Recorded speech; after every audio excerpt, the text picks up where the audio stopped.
જલાલપોર તાલુકાના ડાભઈ ગામમાં બનેલી એક હૃદય વિદારી ઘટનાએ સમગ્ર પંથકને શોકમાં ગરકાવ કરી દીધો છે.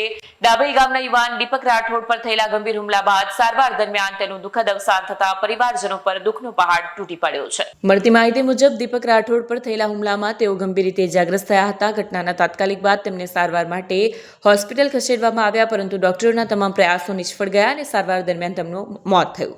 એક ઘરનો આધારસ્તંભ ગુમાવતા પરિવાર શોકમાં ડૂબી ગયો છે. આ ઘટનાએ સમગ્ર જલાલપોર પંથકમાં ભારે ચકચાર મચાવી છે. સ્થાનિક લોકો દ્વારા દોષિતોને ઝડપીને પકડી તેમની સામે કડક કાર્યવાહીની માંગ ઉઠી છે. આ દુઃખદ ઘટનાની જાણ થતાં સામાજિક કાર્યકર કાજલ હિન્દુસ્તાની આજે શોકગ્રસ્ત પરિવારને મળવા પહોંચ્યા હતા. તેમણે પરિવારજનોને સાંત્વના પાઠવીને આ કપરા સમયમાં હિંમત રાખવાની અપીલ કરી હતી. કાજલ હિન્દુસ્તાનીએ જણાવ્યું હતું કે આવી ઘટનાઓ સમગ્ર સમાજ માટે ગંભીર ચિંતાનો વિષય છે. પરિવારજનો અને સ્થાનિક લોકો હવે માત્ર ન્યાયની આશા રાખી રહ્યા છે અને દોષિતો સામે કડક અને ઉદાહરણરૂપ કાર્યવાહી થાય તેવી માંગ કરી રહ્યા છે.